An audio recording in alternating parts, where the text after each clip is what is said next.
दोस्तों स्टडी 91 के YouTube channel में आप सभी का बहुत बहुत स्वागत है। और आज हम लोग पढ़ने जा रहे हैं इंडियन ज्योग्राफी। जी हाँ दोस्तों, और इंडियन ज्योग्राफी का 66वां यानी 66 लेक्चर आपके सामने है, जिसमें आज हम पढ़ने वाले हैं चीनी उद्योग के बारे में, यानी शुगर इंडस्ट्री के बारे में। दोस्तों हम लोग जो अभी अपना चैप्टर कवर कर रहे हैं वो है इंडस्ट्री चैप्टर, उद्योग चैप्टर। और उद्योग चैप्टर का ये हम लोगों का आई थिंक 5वां या 6ठा वीडियो होना चाहिए। एक्चुअली ध्यान नहीं रहता इस वजह से, क्योंकि बहुत सारे, एक वीडियो तो मैंने नॉर्मल बताया उद्योग के बारे में, दूसरा बताया लौह इस्पात उद्योग के बारे में, तीसरा वीडियो था हमारा जो है एल्युमिनियम इंडस्ट्री के बारे में, उसके बाद 2 वीडियो मैं टेक्सटाइल इंडस्ट्री में बना चुका। ठीक है, तो कितना हो गया, 3 2 5 हो गया। और ये हमारा 6ठा लेक्चर है शुगर इंडस्ट्री। ठीक है, तो चलिए इसके बारे में देख लेते हैं। और याद रखें दोस्तों, बहुत सारे बच्चे इस वीडियो पर अपना रिस्पांस नहीं दे रहे हैं, मुझे नहीं पता क्यों, लेकिन याद रखिए आपके लिए यही फायदेमंद है। जब अगर आप ज्योग्राफी कंप्लीट कर रहे हैं तो ज्योग्राफी में हर एक टॉपिक को कंप्लीट करिए ना।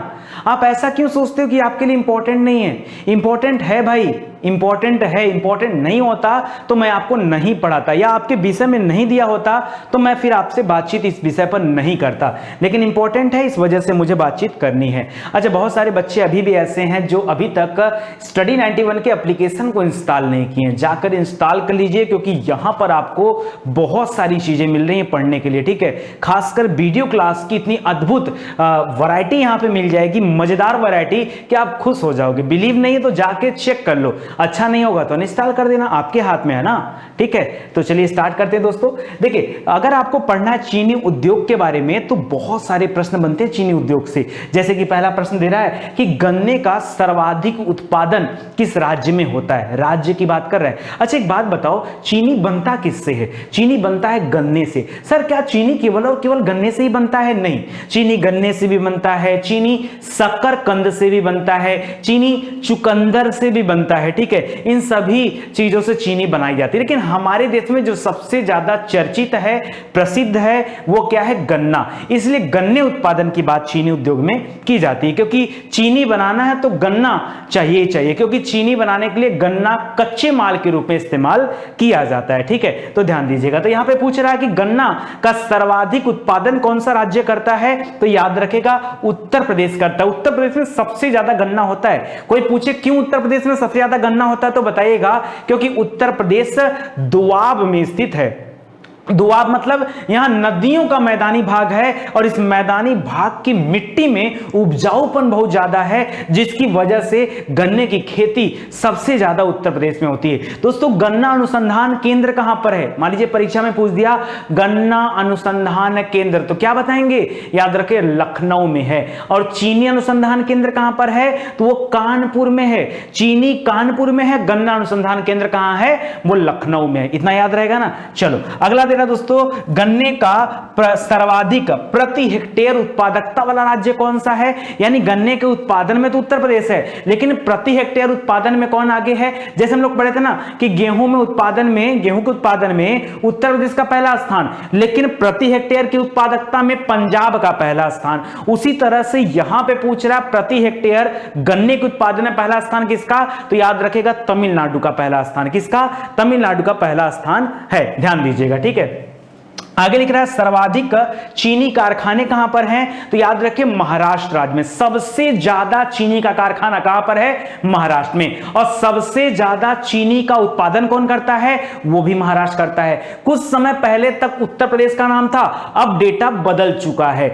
अब महाराष्ट्र चीनी के उत्पादन में पहला स्थान रखता है, जबकि गन्ने के उत्पादन में अभी भी उत्तर प्रदेश का पहला स्थान बरकरार है। ठीक है, वजह क्या है? क्योंकि कारखाने ज्यादा है, इसलिए उत्पादन भी ज्यादा है। लिख रहा गन्ना उत्पादन के लिए सर्वाधिक आदर्श जलवायु क्षेत्र किसे माना जाता है? तो याद रखिए दक्षिण भारतीय क्षेत्र को सबसे ज्यादा आदर्श जलवायु क्षेत्र माना जाता है। क्यों? क्योंकि याद रखिए गन्ने के लिए जो सुक्रोज होता है वो जिम्मेदार होता है, यानी गन्ने की मिठास। और दक्षिण भारतीय गन्ने मीठे होते हैं, क्योंकि वहां पर उनको आदर्श जलवायु मिल जाती है। उत्तर भारत में भी मिलती है जलवायु आदर्श, लेकिन क्या मिट्टी का उपजाऊपन सबसे ज्यादा मिलता है? बाकी जलवायु यानी क्लाइमेट को देखा जाए तो उतना कोई खास नहीं रहता है, जबकि दक्षिण भारत में एक आदर्श जलवायु मिलता है, इसलिए इसको कहा गया है कि गन्ने के उत्पादन के लिए सबसे बढ़िया स्थिति कहां की होती है, दक्षिण भारत की होती है। यही रीजन है कि उत्तर भारत की अपेक्षा दक्षिण भारत के गन्ने क्या होते हैं, ज्यादा मीठे होते हैं, ठीक है, उसमें सुक्रोज की मात्रा ज्यादा होती है। लेकिन अब विश्व में चीनी उत्पादन में अग्रणी देश कौन कौन से हैं, तो पहला स्थान याद रखेगा ब्राजील का है, दूसरा स्थान भारत का है, पूरे दुनिया में नंबर 2 पर है भारत, तीसरे स्थान पे चीन है, चौथे स्थान पे थाईलैंड है, पांचवें स्थान पे पाकिस्तान है, ठीक है। तो इसको आप याद रखेगा, चीनी उत्पादन में भारत का स्थान दूसरा है, ठीक है। करेक्ट, सर्वाधिक चीनी उत्पादक राज्य कौन सा है, वही उत्तर प्रदेश और महाराष्ट्र, ठीक है, तो इसको आप ध्यान दीजिएगा। चलिए आगे बढ़ते हैं दोस्तों। अब बात आता है चीनी के उत्पादन के बारे में। दोस्तों जैसा कि अभी मैंने आपको बताया थोड़ी देर पहले कि चीनी का उत्पादन मुख्यतः गन्ने से किया जाता है। किससे किया जाता है, गन्ना। गन्ना ही इसके लिए कच्चा माल है। चीनी उद्योग के लिए गन्ना क्या है, वो कच्चा माल है, ठीक है। लेकिन याद रखिए वर्तमान समय में कई जगह ऐसी भी मिलें बनाई गई हैं जो चुकंदर और शकरकंद से क्या करती हैं, चीनी का उत्पादन करती हैं, लेकिन कम, बहुत कम ऐसा है। ज्यादातर मशीनें या जो मिलें हैं वो गन्ना से चीनी तैयार करती हैं, ठीक है, तो याद रखेगा। लिख रहा है कि भारत में उन्हीं क्षेत्रों में चीनी मिल की कारखाने हैं जहां पर गन्ने पाए जाते हैं। क्यों, पीछे की बात छोड़ दीजिए, पीछे फोकस मत करिए, मेरी बात पर ध्यान दीजिएगा। दोस्तों मैंने क्या कहा कि ज्यादातर चीनी मिलें वहां पर स्थापित की गई हैं जहां पर गन्ने की खेती खूब होती है, जहां पर गन्ने का उत्पादन होता है। भाई ऐसा क्यों, ऐसा क्यों, क्योंकि गन्ना क्या है, एक भार ह्रासी फसल है। क्या है, भार ह्रासी, यानी वो अपने भार का ह्रास कर देता है। ऐसा क्यों होता है दोस्तों, कहा जाता है कि जैसे ही गन्ने को आप काट के अलग कर लेते हो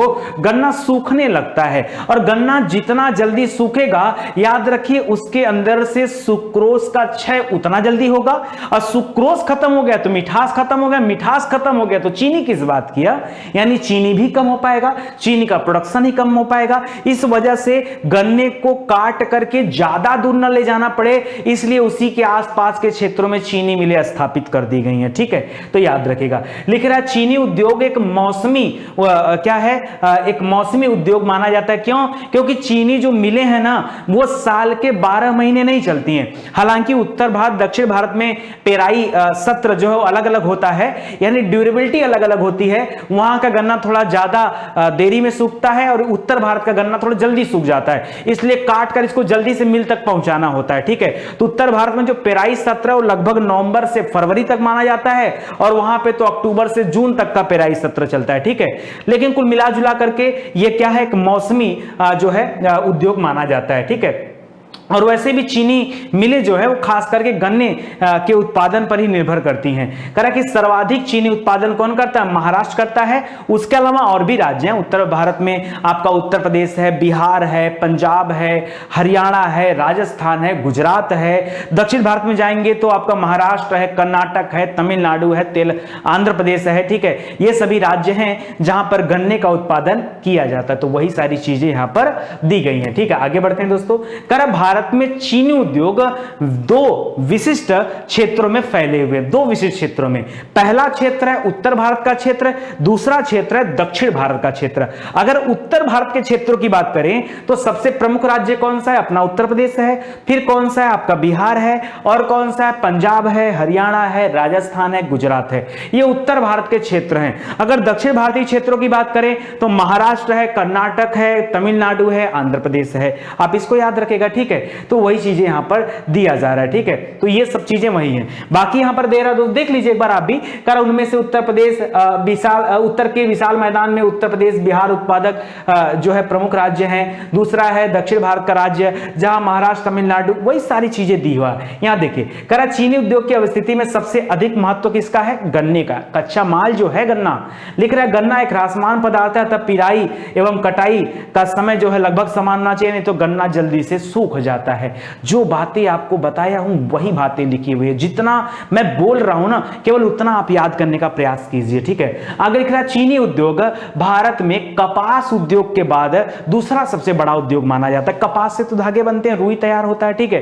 कपास को सफेद सोना भी कहा जाता है, ठीक है, तो याद रखिएगा। उसके बाद गन्ने का भी खेती खूब किया जाता है, क्योंकि चीनी मिलें पूरी तरह से गन्ने पर ही निर्भर करती हैं, ठीक है। करा कि आप अब देखिए यहां पर डेटा दिया हुआ, आप डेटा पे ध्यान में दीजिए, मैं आपको समझाता हूं। दोस्तों चीनी उद्योग एक ऐसा उद्योग है जिसमें कदम कदम पर लोगों को रोजगार मिला हुआ है। आप पूछो कैसे, मैं बताऊं कैसे। देखो चीनी उद्योग के लिए जरूरी क्या है, गन्ना, और गन्ना के लिए क्या जरूरी है भाई, कोई किसान गन्ने का उत्पादन करे। तो याद रखिए भारत में 5 करोड़ गन्ना किसान हैं जो डायरेक्टली क्या करते हैं, इस व्यवसाय से जुड़े हुए हैं। वो क्या करते हैं, गन्ने का उत्पादन करते हैं। तो एक तरफ किसानों को रोजगार मिला, फिर क्या होता है, गन्ने की कटाई की जाती है, तो जो गन्ना की कटाई करते हैं वहां भी लोगों को रोजगार मिला। फिर गन्ना पेराई के लिए जाता है, फिर उन लोगों को रोजगार मिला। अच्छा गन्ने को अगर आपने भेज दिया ट्रांसपोर्टेशन के माध्यम से मिल तक भेजा, तो ये जो ट्रांसपोर्टेशन होता है, आप देखते होंगे ट्रक पे गन्ना लद लद कर जाता है, ठीक है, तो उससे ट्रांसपोर्टेशन वाले को भी रोजगार मिला, ड्राइवर है, कंडक्टर है, तमाम लोगों को रोजगार मिला ना। फिर गन्ना पहुंचा चीनी मिल में, वहां चीनी मिल में जितने मजदूर काम कर रहे हैं उनको भी रोजगार मिला। वहां से फिर ट्रांसपोर्टेशन के माध्यम से ये होलसेलर और रिटेलर के पास आता है, फिर से लोगों को रोजगार मिला। तो आप ध्यान दे रहे हैं कदम कदम पर, चाहे प्रत्यक्ष रूप से चाहे अप्रत्यक्ष रूप से, तो याद रखिए दोनों ही तरीके से बहुत सारे लोगों को रोजगार मिला हुआ है इस इंडस्ट्री में। तो वही चीजें आपको दिया जा रहा है। लिख रहा है इसके अतिरिक्त यह परिवहन और कृषि आगतों की आपूर्ति जैसी सहायक गतिविधियों द्वारा अप्रत्यक्ष तौर पर भी रोजगार प्रदान करता है। मैंने कहा ना कि कोई जरूरी नहीं कि प्रत्यक्ष रूप से लोगों को रोजगार मिला हो, अप्रत्यक्ष रूप से भी लोगों को रोजगार मिला हुआ है, ठीक है, तो उसको भी ध्यान दीजिए। भारत में पहला चीनी मिल का जो कारखाना था वो बिहार के बेतिया में स्थापित किया गया था। कब? 1840 ईस्वी में।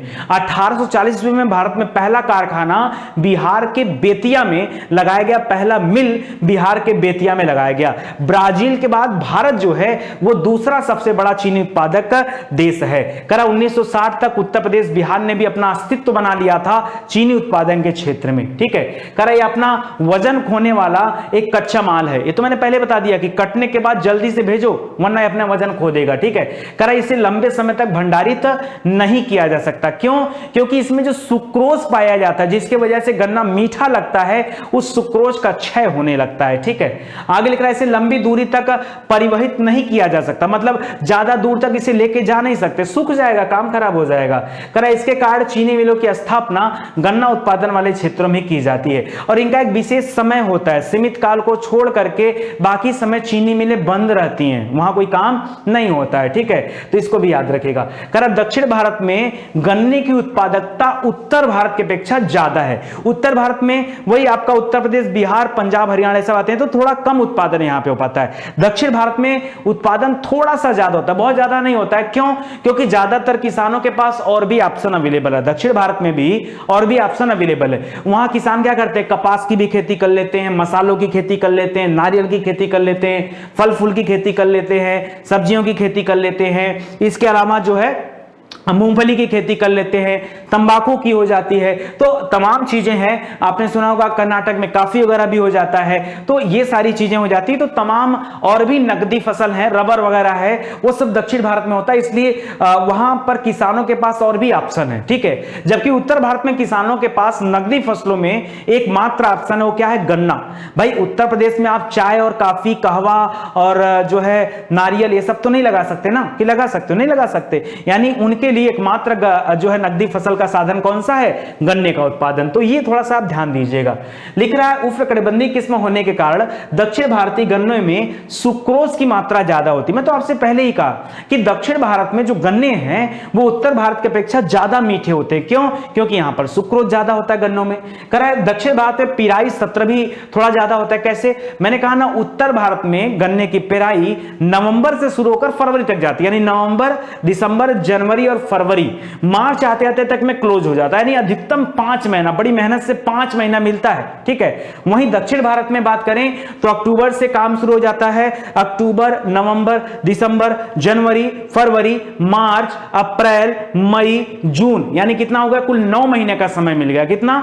9 महीने का समय मिल गया। एक तरफ हमारे उत्तर भारत में 4 से 5 महीनों का समय मिल रहा है, दक्षिण भारत में लगभग दोगुना समय मिलता है, ठीक है। तो ये आप ध्यान देंगे।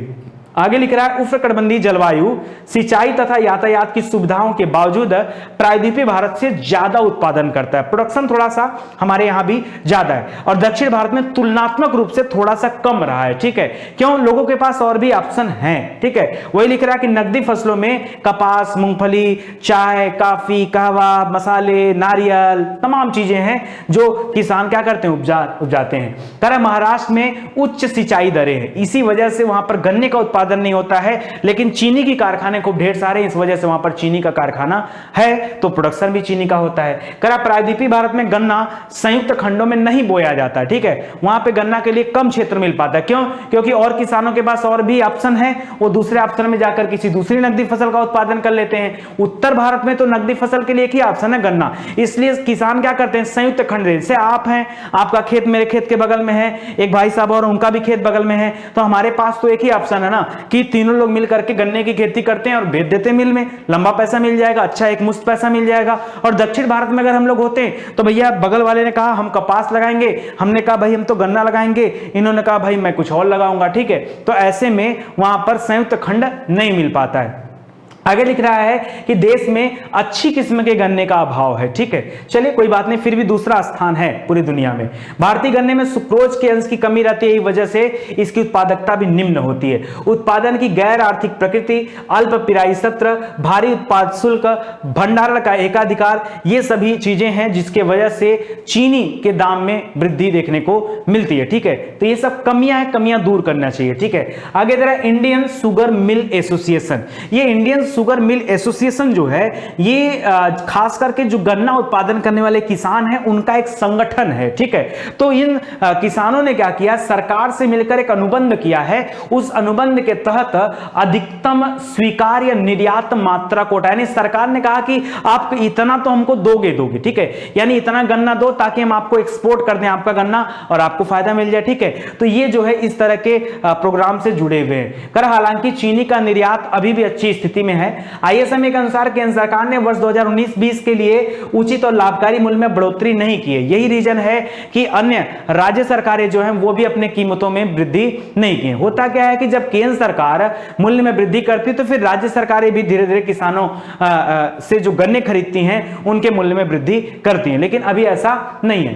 कर आईएसएमए के अनुसार चीनी की एक्स मिल कीमतें उत्तर भारत में लगभग 3250 रुपए है, यानी 3150 से 3250 यहां होना चाहिए, ठीक है। ये प्रति क्विंटल जो रेट है वो रेट चल रहा है, ठीक है। और आप देखते होंगे कि समय समय पर सरकार क्या करती है, इस रेट में इजाफा करती है, वृद्धि करती है, तो ये रेट हमेशा बदलता रहता है, इसको भी ध्यान दीजिएगा। लिख रहा आईएसएमए ने 2019-20 के लिए अपने पहले अनुमान में 26 मिलियन टन का अनुमान लगाया था, लेकिन ज्यादा अनुमान से बढ़कर प्रोडक्शन हुआ। 26 मिलियन टन सोचा था, 33 मिलियन टन का उत्पादन हो गया। बहुत अच्छा रहा, ठीक है, बहुत अच्छा रहा, ठीक है। 33 मिलियन टन ये पिछले साल में था, इस बार जो है कम हुआ था, ठीक है, तो याद रखिएगा। लेकिन जनरली चीनी के लिए जो उत्पादन होता है गन्ने का वो काफी ज्यादा होता है, ठीक है। तो ऐसा बड़ा रेयर देखने को मिलता है। कह रहा देश के सबसे बड़े चीनी उत्पादक राज्य में किसका नाम है, महाराष्ट्र का नाम है, तो उसको याद रखिएगा, ठीक है। और महाराष्ट्र अभी हाल ही में क्या किया, उत्तर प्रदेश को पीछे छोड़कर आगे आया है। अच्छा, अगर राज्य वाइज थोड़ा सा डेटा देख लें तो मुझे लगता है कि हम और भी क्लियर कर लेंगे इस टॉपिक को। उत्तर प्रदेश की बात करें दोस्तों तो याद रखिएगा उत्तर प्रदेश एक प्रमुख उत्पादक राज्य है और चीनी उद्योग यहां पर चीनी की खूब सारी मिलें लगी हुई हैं, ठीक है। कह रहा है कि इस राज्य में चीनी उत्पादन की लागत काफी कम है क्योंकि यहां पर जलवायु की परिस्थिति काफी अच्छी है, मिट्टी में उपजाऊपन ज्यादा है और किसानों के पास एकमात्र ऑप्शन भी नकदी फसल में किसका है, केवल और केवल गन्ना उत्पादन का है, ठीक है। इस वजह से यहां पर ज्यादा उत्पादन होता है, ठीक है। तो वही सारी चीजें दे रहा है। उत्तर प्रदेश में प्रमुख केंद्र कौन कौन सा है, आपका गोरखपुर हो गया, देवरिया हो गया, बस्ती हो गया, मुजफ्फरपुर हो गया, ठीक है, आपका मुरादाबाद हो गया, बिजनौर हो गया, मेरठ हो गया, सहारनपुर हो गया, वह स्थान है जहां पर चीनी मिलें लगी हुई हैं। उसी तरह से अगर मैं बिहार के परिप्रेक्ष्य में बात करूं तो याद रखिए बिहार में जो इंडस्ट्री है दोस्तों वो खास करके सिक इंडस्ट्रियां हैं, यानी बीमार इकाइयां हैं, यानी वहां पर मशीनें, जो चीनी मिल में जो मशीनें लगी हुई हैं काफी पुरानी मशीनें हैं, इस वजह से प्रोडक्शन उतना ज्यादा नहीं हो पाता, ठीक है। तो एक कमी रही है, सरकार को, बिहार सरकार को उस पर ध्यान देना चाहिए ताकि जो किसान है उनका ज्यादा लाभ हो सके। बिहार में प्रमुख केंद्र हैं समस्तीपुर है, दरभंगा है, और आपका मुजफ्फरपुर हो गया, सारण हो गया, ठीक है, सीतामढ़ी, चंपारण हो गया, ये सभी प्रमुख केंद्र हैं। पंजाब की बात करें दोस्तों तो पंजाब में याद रखिए यहां पर 16 सहकारी चीनी मिलें काम कर रही हैं और 8 निजी चीनी मिलें भी काम कर रही हैं, यानी सहकारी के साथ साथ निजी चीनी मिलें भी धीरे धीरे आगे बढ़ रही हैं। लेकिन यहां भी वही समस्याएं हैं, यानी जो टेक्नोलॉजी है वो काफी पुरानी है, जिस वजह से बड़े मुश्किल दौर से ये चीनी मिलें गुजर रही हैं। हरियाणा की बात करें तो अंबाला, पानीपत वगैरह में कई सारी मिलें हैं, और यहां पर एक चीज देखा गया कि जो सहकारी वाली मिलें हैं वो लगभग 3 करोड़ मिलियन टन, 3 करोड़ क्विंटल चीनी का उत्पादन करती हैं। जो प्राइवेट वाले हैं वो भी, जो निजी वाले हैं वो भी 2.6 क्विंटल जो है करोड़ क्विंटल जो है वो भी पेराई करते हैं। तो कहीं ना कहीं मतलब एक समानता देखने को मिल रही है कि सरकारी और निजी एक दूसरे के पास आ रहे हैं। अगर हम कर्नाटक में चले जाएं दोस्तों, दक्षिण भारत में, तो वहां पर भी चीनी उद्योग काफी तेजी से पनप रहा है, क्योंकि वहां पर राज्य सरकारों ने काफी अच्छा प्रयास भी किया है, परिवहन की सुविधाएं अवेलेबल कराया, रोजगार दिया, संचार दिया, यानी गन्ना उत्पादन को बढ़ाने के लिए सरकार ने खुद से प्रयास किया। इस वजह से कर्नाटक में बेहतर स्थिति है, उत्तर भारत की अपेक्षा बेहतर स्थिति है। मुनीराबाद और आपका शिमोगा, मांड्या, वो सब जगह है जहां पर चीनी मिलें स्थापित की गई हैं। तमिलनाडु की बात करें दोस्तों तो तमिलनाडु में बहुत सारी जो है चीनी मिलें हैं, करा कि यह कुल चीनी उत्पादन में 10% का योगदान देता है। इस राज्य में चीनी उद्योग में तमिलनाडु की 41 चीनी मिलें शामिल हैं, जिसमें सहकारी क्षेत्रों की केवल 16 मिलें हैं, बाकी 3 सार्वजनिक क्षेत्रों की और 22 चीनी मिलें निजी क्षेत्रों की हैं, ठीक है। तो यहां पर और भी ज्यादा तेजी से काम हो रहा है। प्रमुख केंद्रों में नालीकुपुरम है, पुगलुरु है, कोयम्बटूर है। कोयम्बटूर में दोस्तों शुगर क्रेन जो है अनुसंधान केंद्र है, तो उसको भी याद रखेगा, शुगर क्रेन का नाम आता है, तो ठीक है, तो ये कोयम्बटूर भी याद रखेगा। प्लस आपका पांडेराजपुरम है, तो ये तमिलनाडु का स्थान हो गया। आंध्र प्रदेश को दोस्तों दक्षिण का अन्न भंडार कहा जाता है, भारत का चावल का कटोरा कहा जाता है, तो उसे भी याद रखेगा। यहां पर चीनी उद्योग संगठित क्षेत्र से युक्त है, जिसमें गुड़ और खड़सारी के निर्माण भी शामिल हैं। यहां पर निजामाबाद है, मेडक है, पश्चिमी और पूर्वी गोदावरी है, विशाखापट्टनम है, जहां पर चीनी मिल के कारखाने लगाए गए हैं। आगे बढ़ते हैं और उड़ीसा के बारे में बात कर लेते हैं। कह रहे इस राज्य की अर्थव्यवस्था कृषि आधारित है और लगभग 73% आबादी को रोजगार मिला हुआ है, जो शुद्ध राज्य घरेलू उत्पाद में लगभग 30% का योगदान देते हैं। सभी चीनी मिलें कच्चे माल के लिए उन्मुख हैं और राज्य में सबसे पुराना चीनी मिल जो है उड़ीसा में अस्का में लगा हुआ है, जबकि बिहार में बेतिया में लगा था 1840 में। 7वीं योजना के अंत में अस्का, बरगढ़ और रायगढ़ में 3 चीनी मिलें और भी लगा दी गई। तो याद रखिए चीनी मिलों के संदर्भ में अगर आप इतनी बातें याद रखते हैं तो कभी कोई भी डाउट नहीं होगा, कभी कोई परेशानी नहीं होगी। बहुत जल्द आपका इंडियन ज्योग्राफी समाप्त होने वाला है, बस मन लगाकर आप सभी पढ़ाई करिए, ठीक है, मन लगाकर। और दोस्तों आज से आपकी एक और सीरीज स्टार्ट हो रही है, जिसमें हम लोग प्रैक्टिस सेट के माध्यम से डेली जो है कुछ स्पेशल क्वेश्चन देखेंगे। ये सभी प्रश्न आपके पीएससी के परीक्षाओं में पूछे जा चुके होंगे डेली। आज से एक चीज और याद रखिए, ज्योग्राफी की जो सीरीज आपको डेली 9 बजे दी जा रही थी, अब वो आपको डेली शाम को 5 बजे दी जाएगी। रात को 9 बजे सिर्फ हम क्वेश्चन आंसर की प्रैक्टिस करेंगे, ताकि आपको थोड़ा सा और भी मजा आए, ठीक है। और वो क्वेश्चन डेली मैं आपको सब्जेक्ट बदल के दूंगा, ताकि आप बोर भी मत होइए, और चैप्टर भी बदल के दूंगा, ठीक है। तो चैप्टर वाइज ही प्रैक्टिस करेंगे, लेकिन सब्जेक्ट अलग अलग होगा। कभी एंशिएंट हिस्ट्री का कोई चैप्टर ले लिया, कभी मिडावेल का, कभी मॉडर्न का, कभी इंडियन ज्योग्राफी का, कभी पॉलिटी का। एक टेस्ट मैं आपका सेट करके चलूंगा, ताकि आपको मजा भी आए और जो है खूब अच्छा भी लगे। उसमें एक चीज और मैं रखने का सोच रहा हूं कि आपको जो भी क्वेश्चन पढ़ाए जाएं वो खास करके ऐसे क्वेश्चन हो जो जिसका टेस्ट भी आपको देने को मिले, क्योंकि जब तक आप टेस्ट नहीं देंगे तब तक आपको क्लियर नहीं होगा कि हमने कितनी तैयारी कर रखी है। जैसे मेरा मानना है कि भाई आपको अभी बहुत सारे सब्जेक्ट पढ़ा दिए गए, पूरी जो है एंशिएंट हिस्ट्री समाप्त हो गया, पूरा मिडावल हिस्ट्री मैंने आपको पढ़ा दिया, पूरा मॉडर्न हिस्ट्री पढ़ा दिया, पूरी पॉलिटी पढ़ा दिया हूं, पूरा हिंदी पढ़ा दिया गया है, फिजिक्स, केमिस्ट्री, केमिस्ट्री, बायोलॉजी पढ़ा दिया गया, तीनों समाप्त हो गए, ठीक है। इसके अलावा आपका कौन सा विषय हो गया है, अब आपका इंडियन ज्योग्राफी भी समाप्त होने वाला है। तो 9वां विषय है दोस्तों जो हमारा जो है समाप्त होने वाला है। तो अब तक इतने विषय अगर आपको पढ़ा दिए गए हैं तो फिर आपकी तैयारी और बेहतर हो जानी चाहिए ना, ठीक है। तो आप हमारे साथ टेस्ट देते चलिए ताकि मुझे पता चले कि मैं सिर्फ पढ़ाते जा रहा हूं या आपके अंदर भी कुछ सुधार हो रहा है, ठीक है। तो खूब बातें करेंगे क्वेश्चन आंसर में, और मुझे लगता है आपको कोई डाउट भी नहीं होगा। कोई डाउट होगा तो आप चैप्टर पढ़िएगा जा करके, ठीक है। तो चलिए आज के लिए बस इतना ही, मिलते हैं अगले लेक्चर में, तब तक के लिए जय हिंद जय भारत। दोस्तों एक बात है और याद रखेगा, हाथ जोड़कर निवेदन है, वीडियो को शेयर करना मत भूलिए, जो भी एडवर्टीजमेंट आता है उसे पूरा देखिए, उसे स्किप मत कीजिए, ठीक है। प्लस एप्लीकेशन को डाउनलोड कीजिए क्योंकि इसकी मदद से आप और भी बेहतर ढंग से स्टडी कर पाएंगे, ठीक है। Thank you so much. अगले वीडियो में मिलते हैं, धन्यवाद।